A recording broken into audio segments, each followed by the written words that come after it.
Can you all hear me okay? All right. I tend to project. I'll warn you in advance. Right. Great to be here. It doesn't seem like it was so long ago that I was standing on this stage. There was fruits and vegetables flying. It was a massacre. But that's not what's going to happen today, right? I get the coveted after-lunch spot. So if I start to doze off, let me know. Somebody? So we run Ecdysis Foundation. That's a research education facility, and then we also operate Blue Dasher Farm. I'm going to talk about science today. Oh, great, right after lunch. Let's see a lot of data. That's what we want, right? Okay, we'll talk about it in a lot of hand waving today, okay? We're going to talk about risk. And then we're also going to talk about the future of agriculture. So I'm going to bring everybody real low, and then we're going to build everybody back up again, all right? Recently I gave a talk and pissed some people off, and a university president, who shall remain unnamed, and I got into an email dialogue, to his credit, and he said, "You're doing a disservice by calling out science, by saying that science isn't perfect and that science is currently being manipulated to support a faulty perception of agriculture."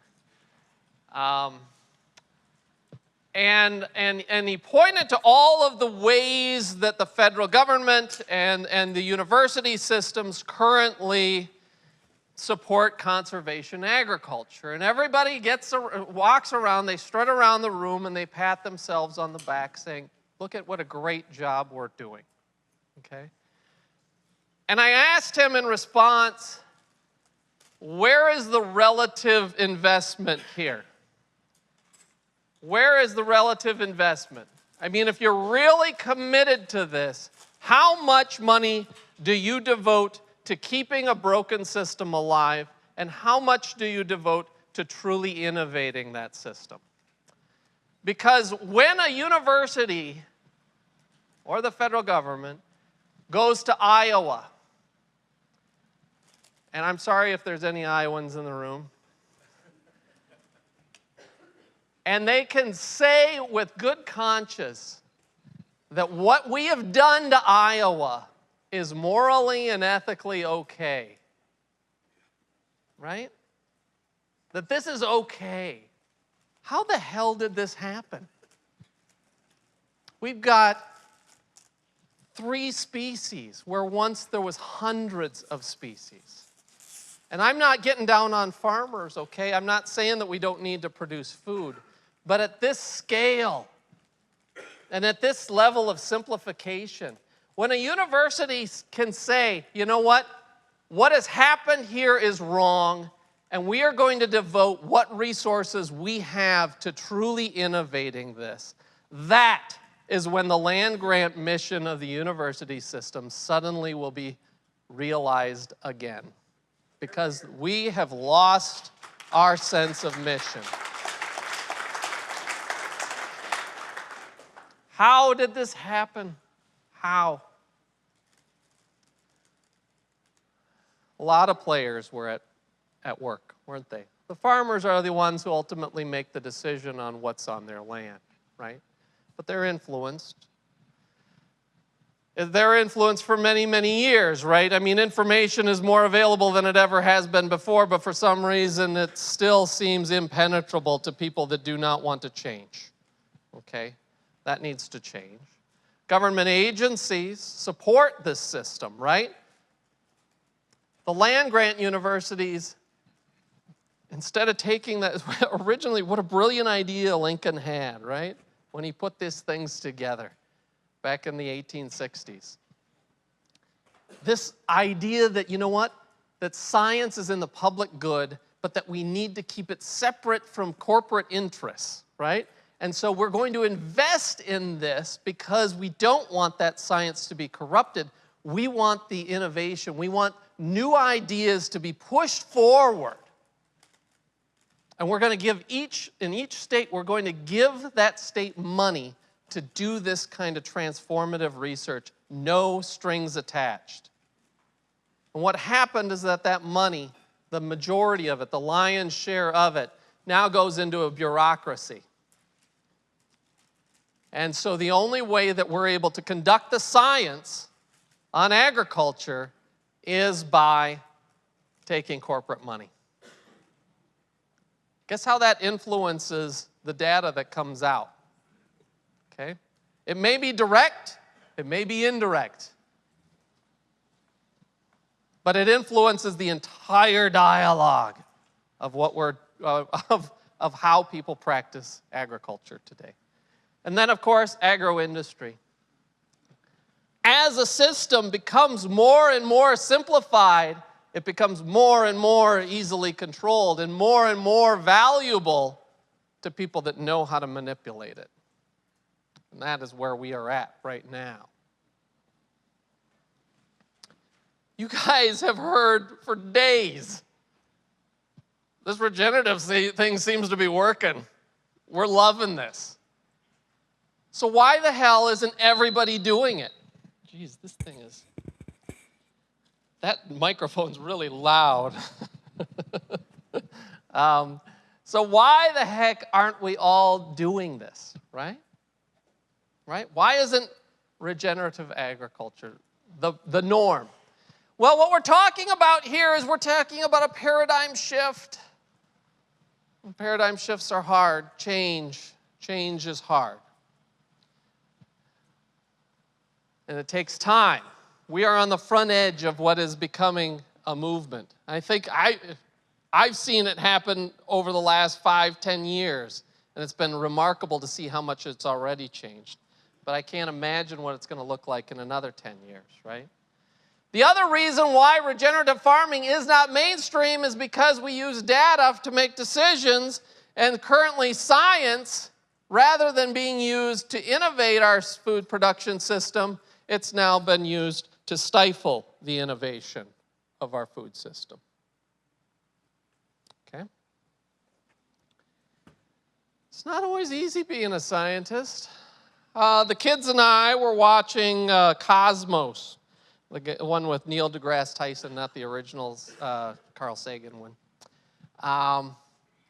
In every episode, they haul out some new scientific discovery from the past. Oh, so-and-so, he discovered, light is, refracted in this certain way, and it really helped us to understand the place in the universe, and yada, yada, yada. And so then they cut his hands off and burned him at the stake.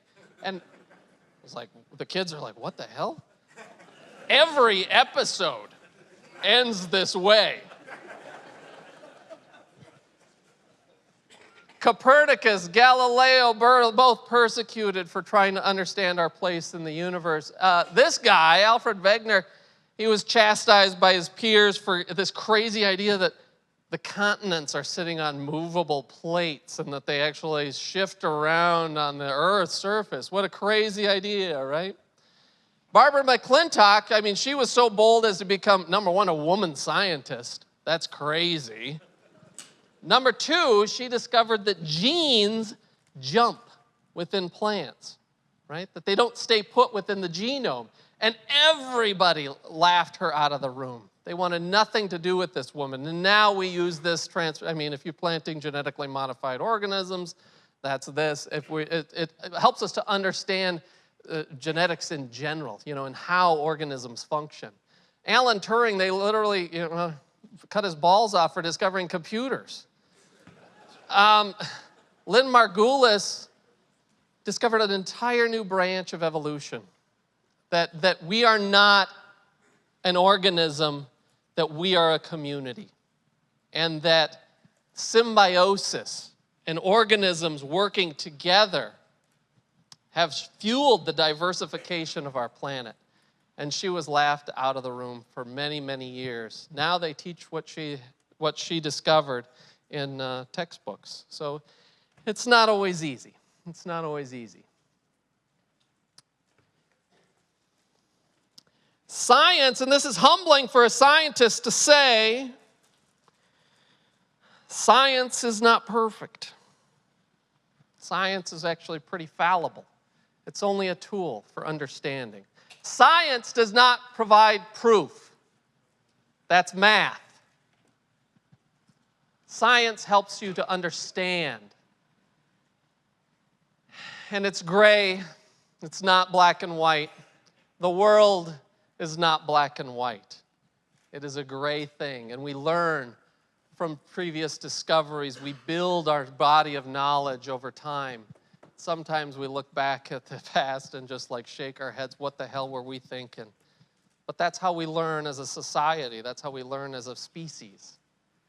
And it only takes one experiment to completely upend our perception of what is the norm or what is truth. Okay? All right, but science still is really important, isn't it? I mean, we have to make decisions somehow. Let's make data-driven decisions. And so if science is gray and it's not black and white, how do you use it? How do you make decisions? Well, you rely on a preponderance of evidence.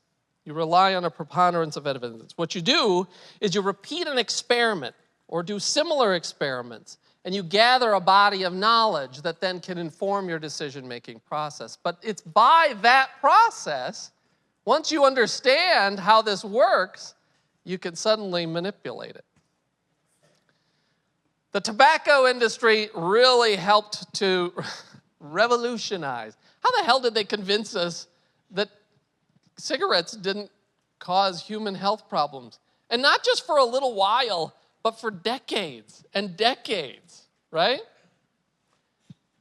What they did, there's a really good Netflix show documentary about this, Merchants of Doubt. If you ever have, or Naomi Oreskes' book is really, it's pretty thick, but it's a wonderful read if you're interested in this topic. I mean, it's a formulaic approach now for how large corporate interests influence science. Number one, you've got a product or an agenda that you're trying to push, okay? Well, you've got science that supports that, right? And suddenly somebody comes up, there's a scientist that discovers that your product isn't the end-all, be-all. What do? Well, there is problems with every single scientific study that has ever been conducted, okay? There is no perfect study. And so you just find all of the little problems with it. And suddenly it looks like it's just junk. Just looks like a bad study, okay? All right, well, you've got a threat. You've got a threat to your product. You've got a threat to your way of life. If science is gray and we use a preponderance of evidence, then you know what? You just start buying science. Science is for sale to the highest bidder.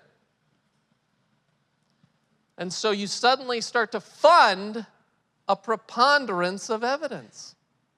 Suddenly, the varroa mite looks like that's what's killing the honeybees. When in reality, the pesticides are the ones that make the bees weak enough that the varroa mite causes a problem. Okay? So, who's got the deepest pockets in the room? It ain't the farmers. Sure as hell ain't the scientists. Right. I think you're getting the idea. Uh-oh. So-and-so won't shut up.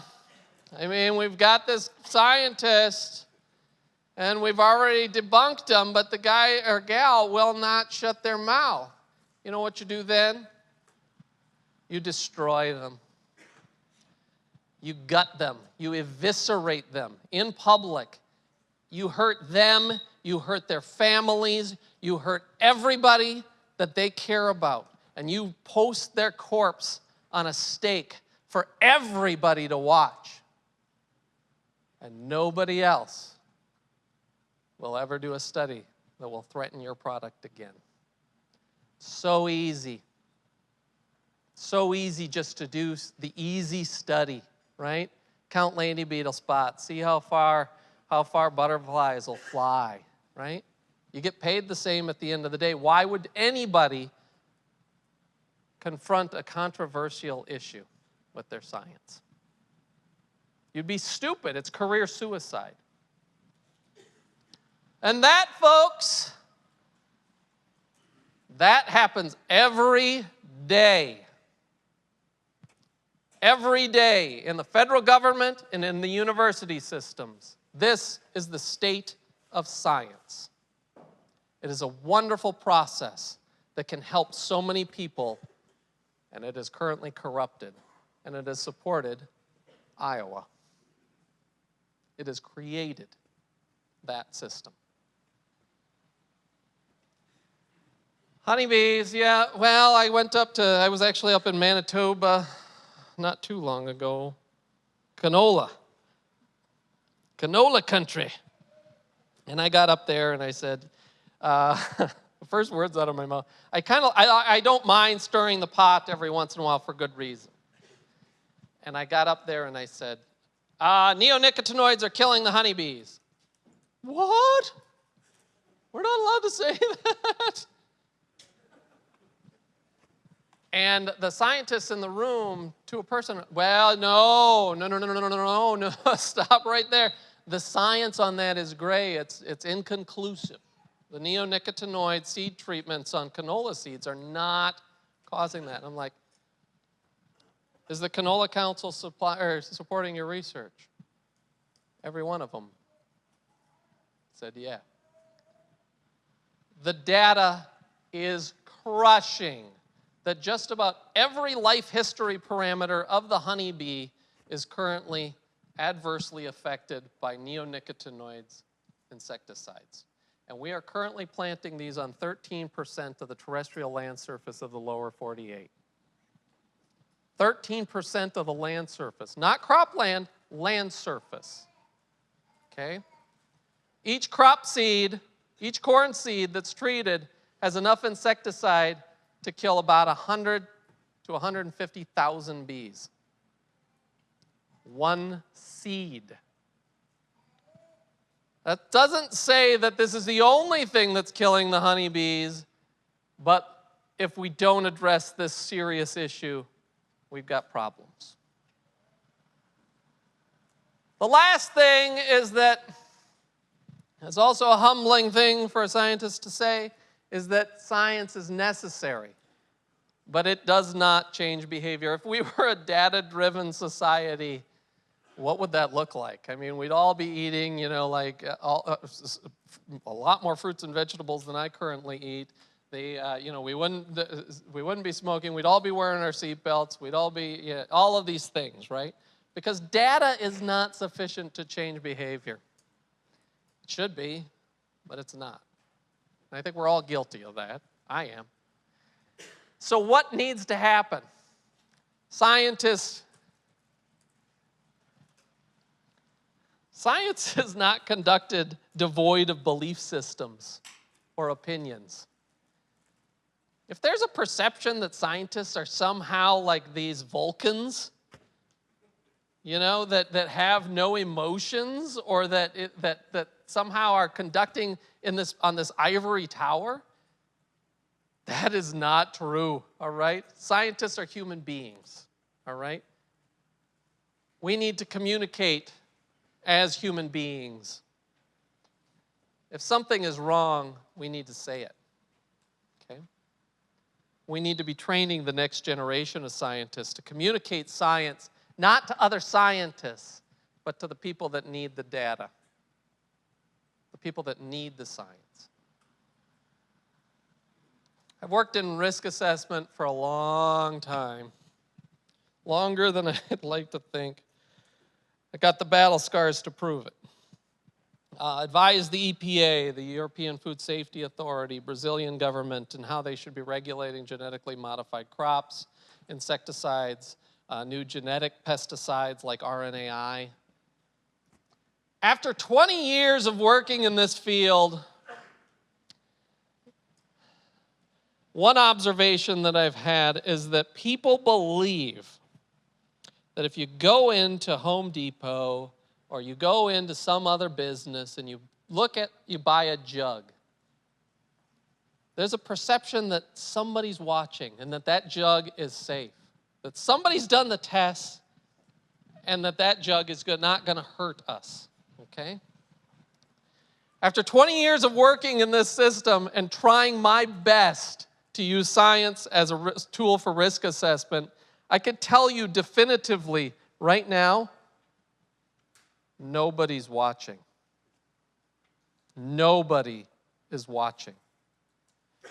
Do you want to know why? Because risk assessment's really hard. Right now, there's a couple of hundred active ingredients of pesticides in the U.S. that are registered with the U.S. EPA, okay? These are active ingredients, so not Roundup, they're glyphosate. They're not cruiser, they're thiamethoxam, right? That's the active ingredient. Of those, we put maybe a dozen different species in a petri dish, and then we throw a little bit of this substance in with them and see how quickly they die. All right? That's the extent of risk assessment in many ways, okay, on many products. And most of the data that's currently used to register those products are produced by the registrants themselves. So it's produced by the companies that are trying to regulate or to try to get their product through the regulatory process. All right? Is the fox guarding the hen house? Maybe a little bit. However, so those are the active ingredients.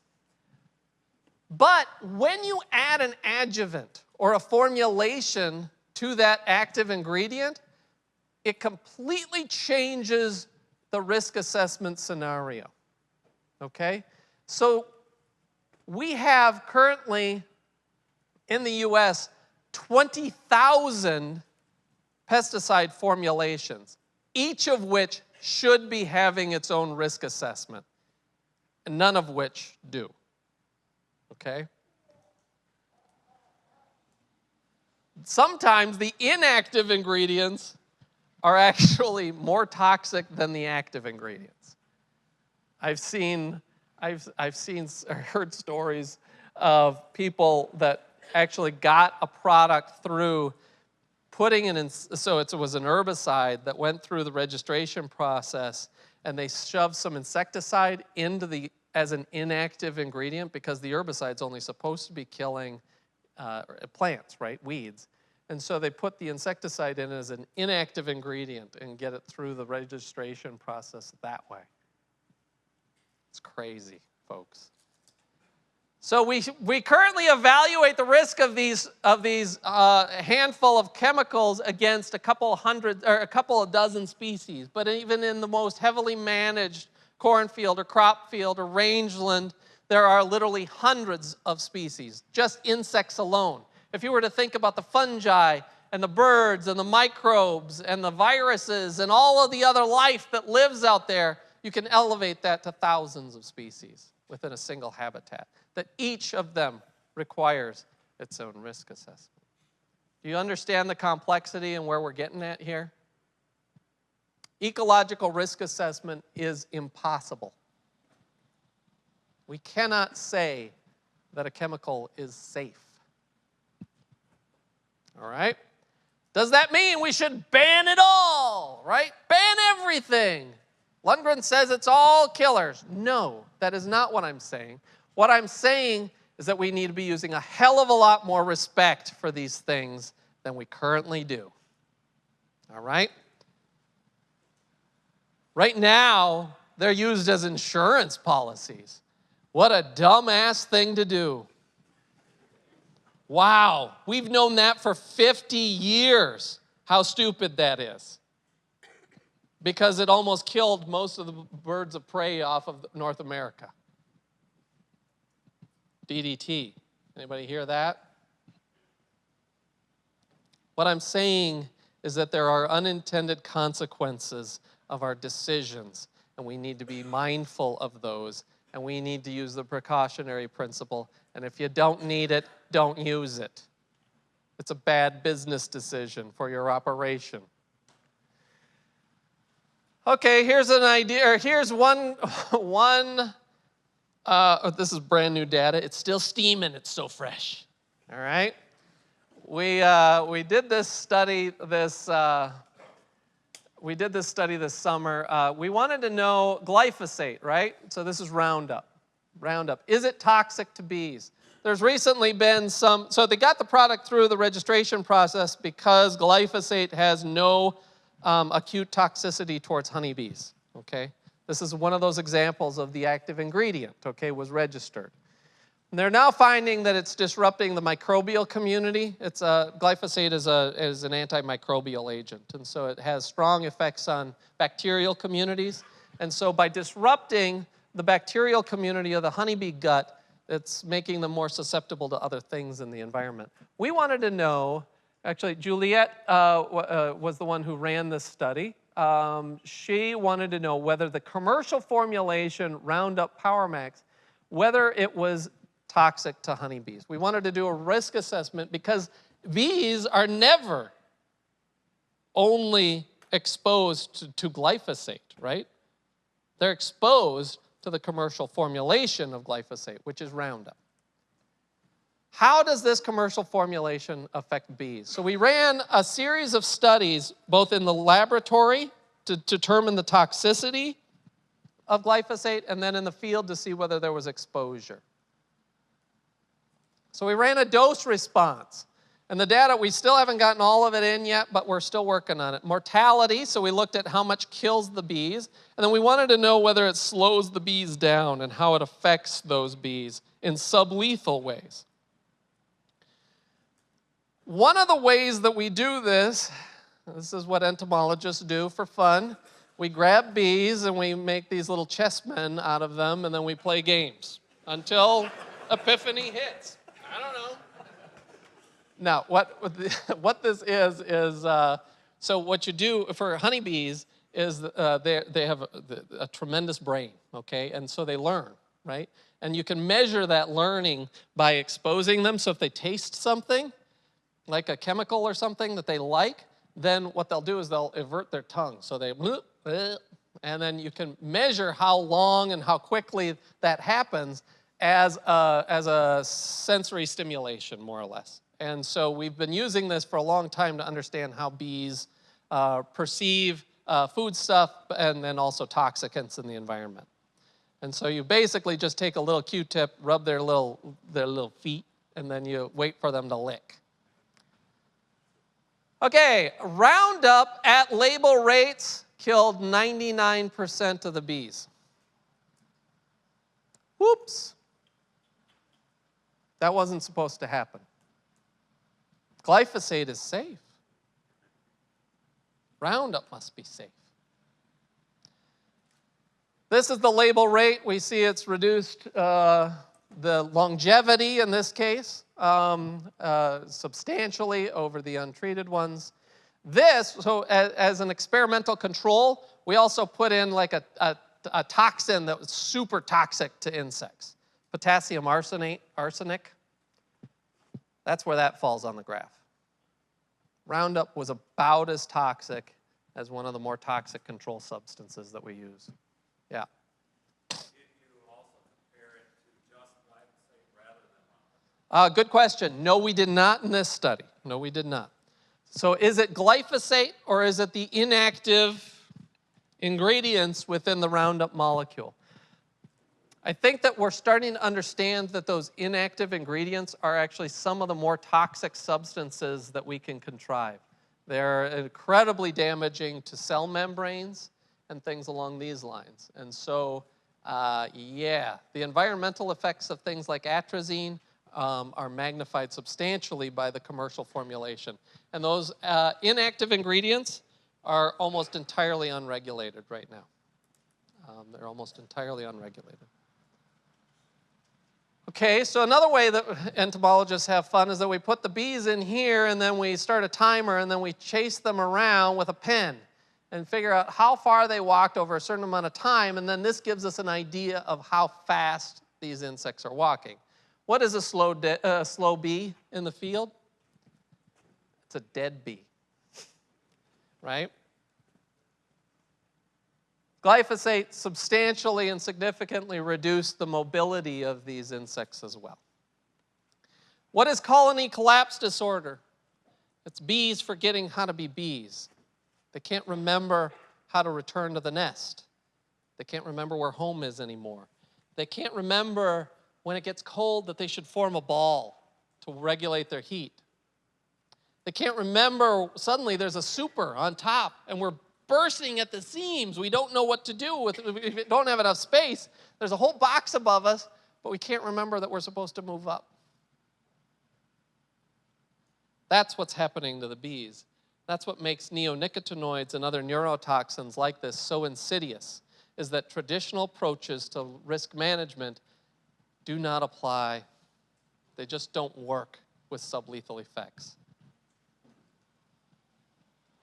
We went out into beehives around the region to South Dakota, North Dakota, and Minnesota. 87% of the hives had honey that was contaminated with glyphosate. Whoops. How about dicamba?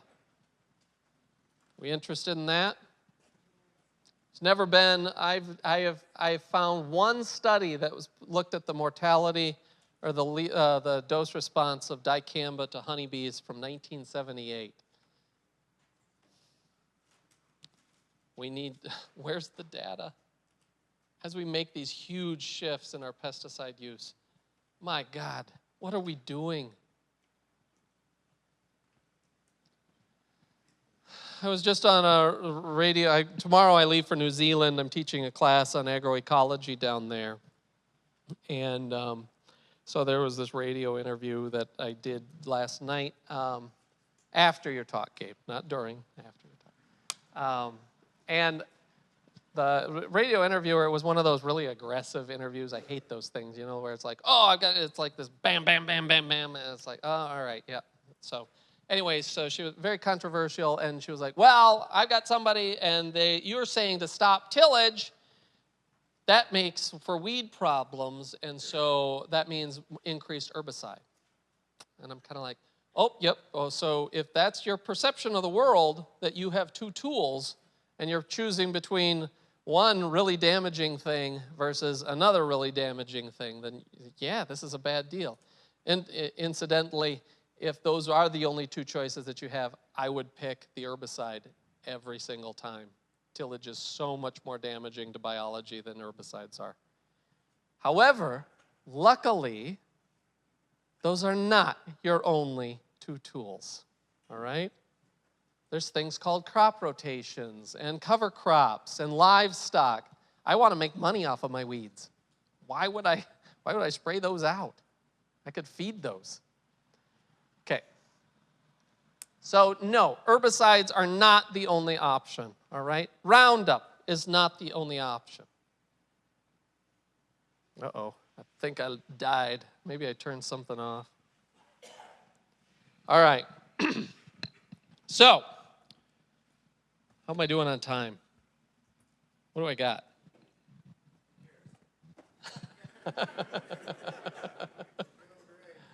All right. You want me off of there? Okay. All right. So this is where I started from. Yeah, what do I got? 10 minutes. 10 minutes? All right. Whew, all right. No, I don't have that much stuff left. Okay. So I started with the USDA and back in the day, and I was doing everything right? I was doing everything right. I had a huge lab, millions of dollars in research funds. President Obama gave me an award for being one of the top scientists in the country. Students, postdocs, publications, everything that was meaningful, all of those metrics by which scientists are evaluated, I was good at it, right? Hundreds of papers. I wrote my first book by the age of 30. Grants, millions of dollars. I was on federal advisory positions. It was great. And then I met these jerks.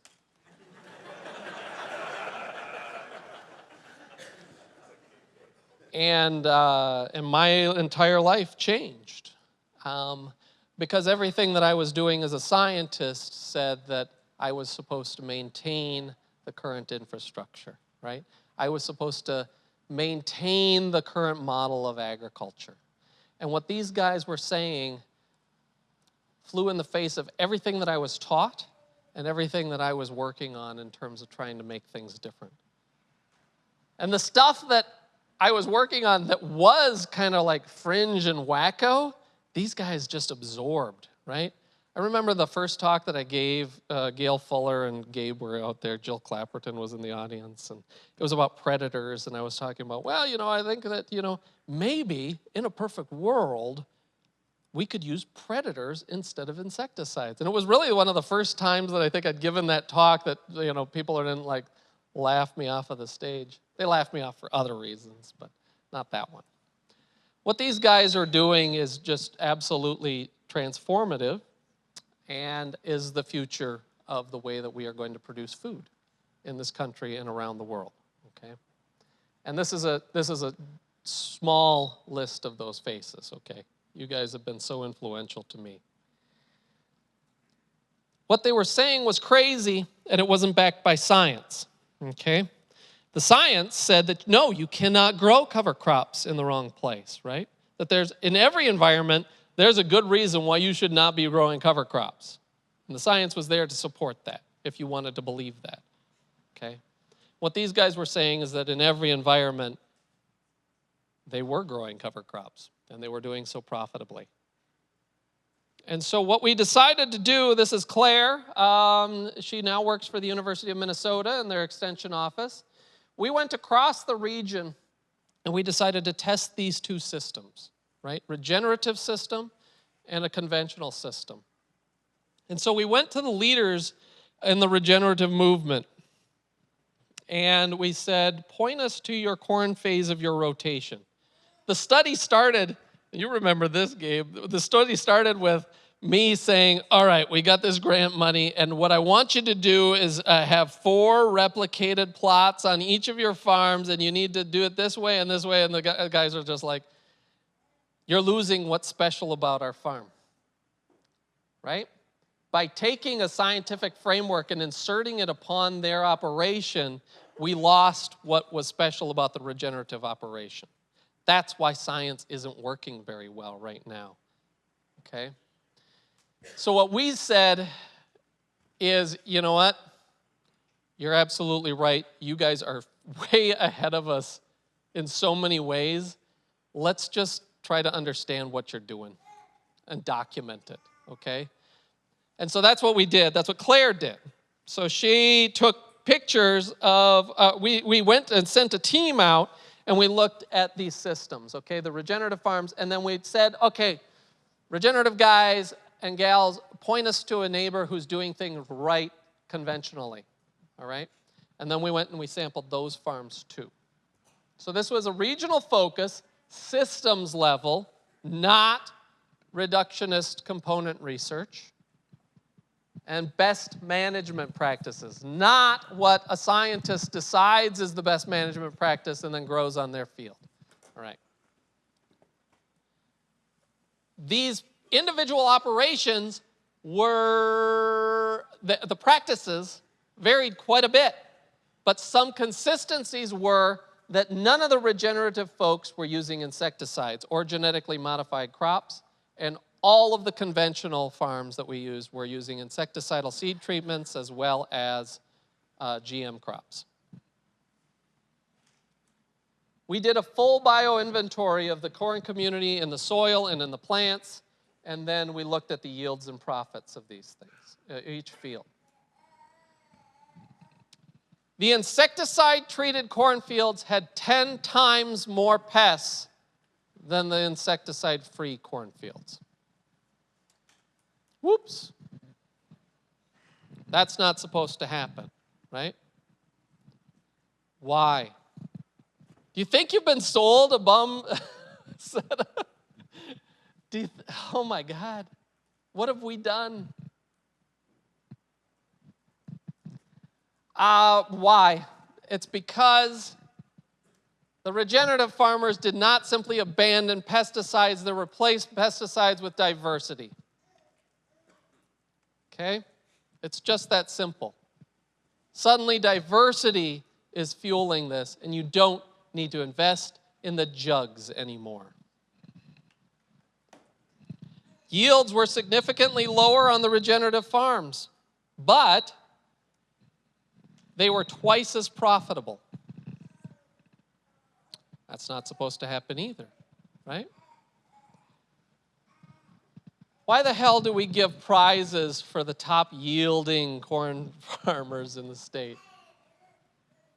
A well-trained monkey can grow 300 bushel corn. All right? With enough junk. We should be farming. I'll tell you what the award should be for. I'll tell you in 1 second. Why were these guys so much more profitable? Seed costs were substantially lower. They didn't have to buy the GM seed anymore. They didn't need it. Number 2, fertilizer costs were significantly reduced in the regenerative farms. 2 major input costs were either eliminated entirely or substantially reduced. And then they marketed their product. What a concept. What a concept. We looked at yields, and we tried to relate them to profit in this study, and there was not a correlation. You know what was correlated with profitability of each of those farms? Soil organic matter on that farm. Why don't we give them an award for who's got the highest organic matter on their fields? Who's grown the most organic matter? That sounds like a pretty valuable use of state funds, if you ask me. That's a prize worth winning.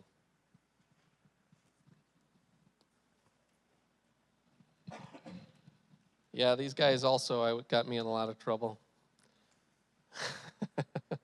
The beekeepers. All right. So there you are. Why?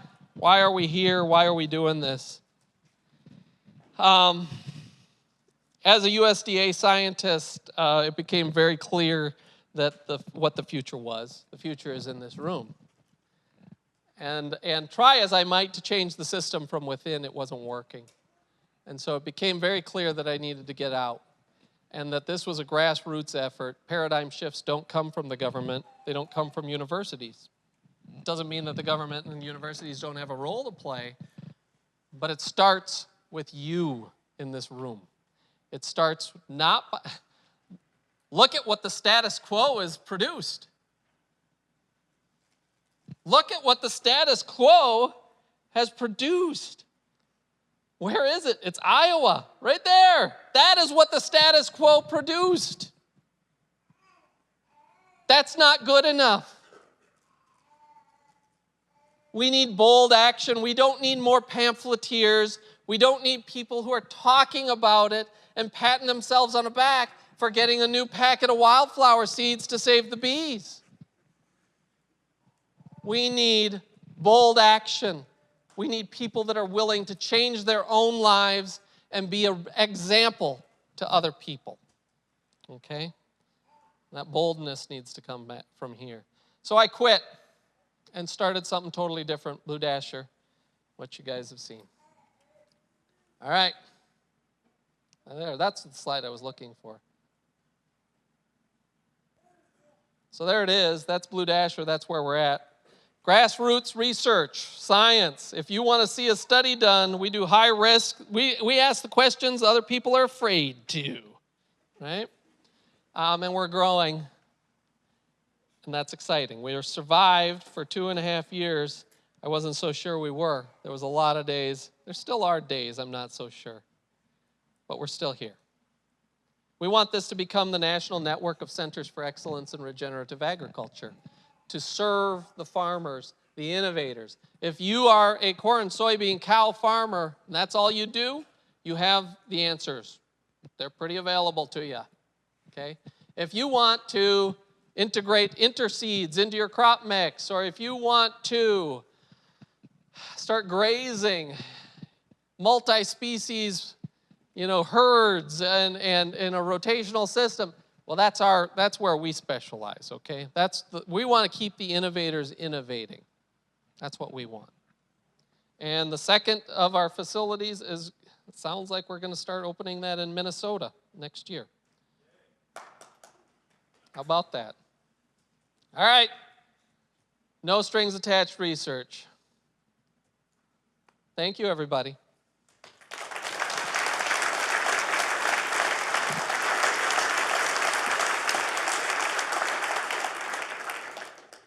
Hey, we'll take 2 questions for Dr. Lundgren if anybody has any. Is there any example you know of or you can find where, having regenerative producers, like one operation or a group of a couple, as it start, rebuilding like the bee populations to a significant or noticeable degree, or is it really, 1 operation, 2 operations, 3 operations next to each other? Is that really too small of an area to have an impact? What a great question. So can we use regenerative practices to help honeybees? Is that Right. kind of, yeah? How much area does it take before it actually has a noticeable impact? What a great question. We hope to be able to study that as part of this project that we're working on in rotational grazing systems, and now possibly even with this regenerative cropland. But no, we don't have that data yet. I know it's the answer, but it's just a matter of figuring out, how to ask the right questions. Yeah.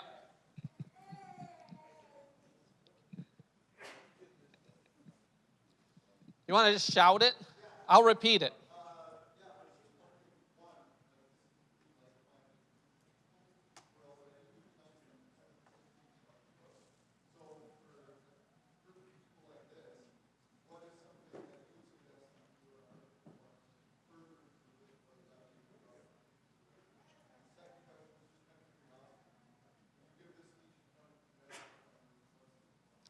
Okay.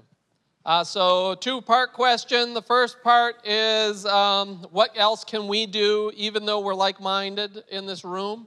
What else can we do? Boy, I mean, you guys have seen, you guys know the principles, right? You guys know the principles that are driving your system. Come up with new and creative ways to push it. Do something crazy, all right? Something that nobody's tried before, and test it out. Every major corporation devotes 10% of their revenue to R&D. You know what?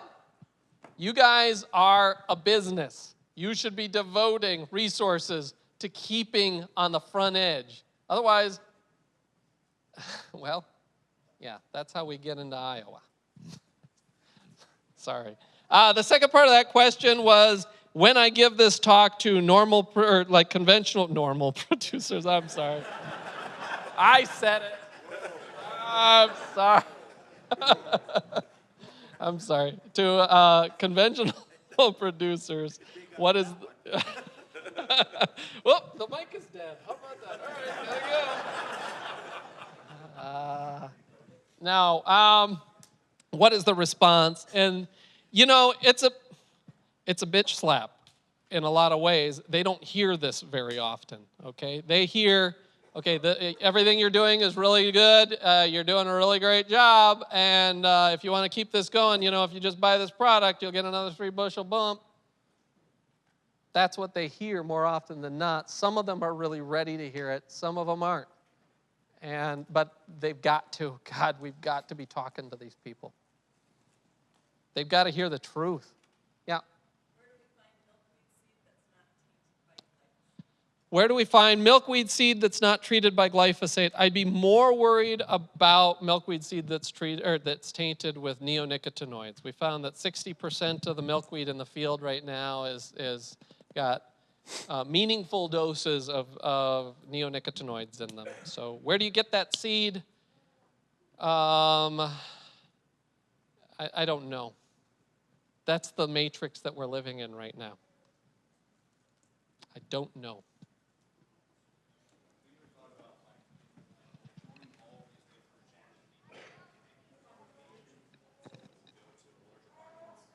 Have we ever talked about joining all of these regenerative ideas and people and different experiences into one publication that we could then use for, yeah.